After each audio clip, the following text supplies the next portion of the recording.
मेरे शहर के बाहर एक पुराना बंगला था। 4 मंजिलें, टूटी खिड़कियां, जंग लगे गेट और बीचों बीच एक पुरानी सीढ़ियां जिन्हें मौत की सीढ़ियां कहा जाता था। लोगों का कहना था जो कोई भी रात के समय चौथी मंजिल के आखिरी कमरे तक पहुंचता वो कभी वापस नहीं आता। वहां से बस एक चीख आती और फिर सब शांत हो जाता। कोई भी इन बातों को गंभीरता से नहीं लेता था सिवाय मेरे दादा के। उन्होंने खुद अपनी आंखों से उस कमरे की खिड़की में सफेद कपड़ों में किसी औरत को खड़ा देखा था। मेरे दोस्त आकाश को हमेशा इन रहस्यमयी बातों में मजा आता था।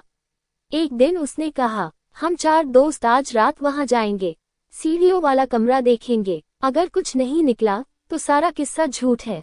मैंने बहुत मना किया लेकिन उसकी जिद के आगे किसी की न चली। रात के 11 बजे हम 4 लोग, मैं, आकाश, रोहन और अमित, टॉर्च लेकर बंगले में घुस गए। चारों ओर सन्नाटा, हमारे कदमों की आवाज दीवारों से टकरा रही थी।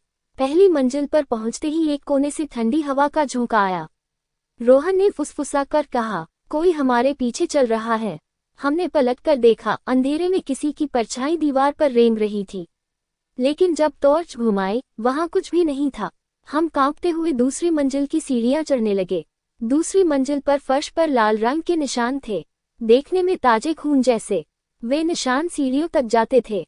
अमित घबरा कर बोला, हमें लौट चलना चाहिए। लेकिन आकाश मुस्कुराया, अब बस एक मंजिल और बाकी है, चौथी मंजिल तक तो जाना ही पड़ेगा। तीसरी मंजिल पर पहुंचते ही दरवाजे अपने आप धड़ धड़ बजने लगे। एक कमरे में से किसी के कराहने की आवाज आई, मदद, कोई मुझे बचा लो। मैंने डरते हुए झांका, कमरा बिल्कुल खाली था। अब हम चौथी मंजिल की उन सीढ़ियों के पास थे। दीवार पर बड़े बड़े काले अक्षरों में लिखा था, यहाँ से लौट जाओ, ये तुम्हारा अंत है। आकाश ने हमारे मना करने के बावजूद सीढ़ियां चढ़ना शुरू कर दिया। हम तीनों पीछे पीछे गए। सीढ़ियां चढ़ते ही ऐसा लगा जैसे किसी ने हमारे पैरों में अदृश्य जंजीरें बांध दी हों। सांस लेना मुश्किल होने लगा। सीढ़ियों के ऊपर एक भारी लकड़ी का दरवाजा था। आकाश ने कांपते हाथ से उसे खोला। कमरा बिल्कुल खाली था, सिर्फ बीचों बीच एक पुरानी झूला कुर्सी थी। झूले पर सफेद साड़ी में एक औरत बैठी थी, चेहरा झुका हुआ, बाल बिखरे हुए। आकाश ने डरते हुए पूछा, कब, कौन हो तुम? औरत ने धीरे धीरे सिर उठाया। उसका चेहरा सड़ा हुआ था, उसकी खाली आंखों से काला धुआं निकल रहा था। उसने एकदम से उठकर अपनी लंबी उंगलियां आकाश के चेहरे की ओर बढ़ा दी। आकाश की चीख सुनकर मैं और मेरे दोस्त पीछे हट गए, लेकिन हमारे पैर जमे हुए थे। औरत की उंगलियां आकाश की आंखों में धंस गईं। काला धुआं उसके मुंह से निकलने लगा। कमरा थरथराने लगा, झूला अपने आप हिलने लगा। औरत की कर्कश आवाज गूंजी, जो मेरी सीढ़ियां चढ़ेगा उसकी आत्मा अब यहीं कैद रहेगी।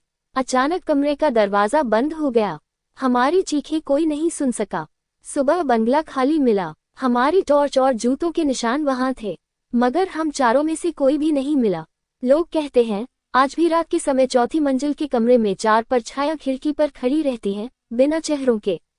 हर रात दरवाजे से वही आवाज आती है, यहाँ से लौट जाओ, ये तुम्हारा